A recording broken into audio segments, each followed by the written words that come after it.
Divorcee মেয়েকে বিয়ে করার ক্ষেত্রে 100 সাবধানতা অবলম্বন করবেন। আমি বলছি না সব ডিভোর্সি মেয়ে খারাপ, তবে আমি বলতে চাই সব ডিভোর্সি মেয়ের চরিত্র কিন্তু ভালো হয় না। যুবক ভাইরা ঠিক কিনা বলেন?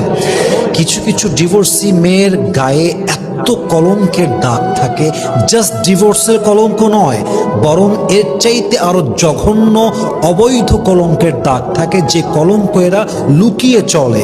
এদের চরিত্র এরা অনেক সময় এতটা হাইড করে যে মানুষ তাদেরকে বাহ্যিকভাবে দেখলে ধোঁকা খেয়ে যায়।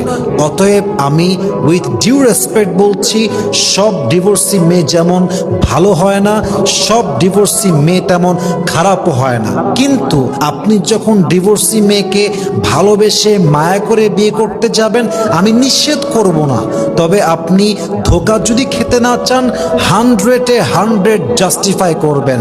কারণ সব ডিভোর্সি মেয়ের চরিত্র কিন্তু খুব বেশি একটা সুবিধার হয় না। ঠিক কিনা বলেন? আল্লাহ সবাইকে ধোঁকা খাওয়ার থেকে বাঁচায় দিক। পড়েন সবাই আমিন।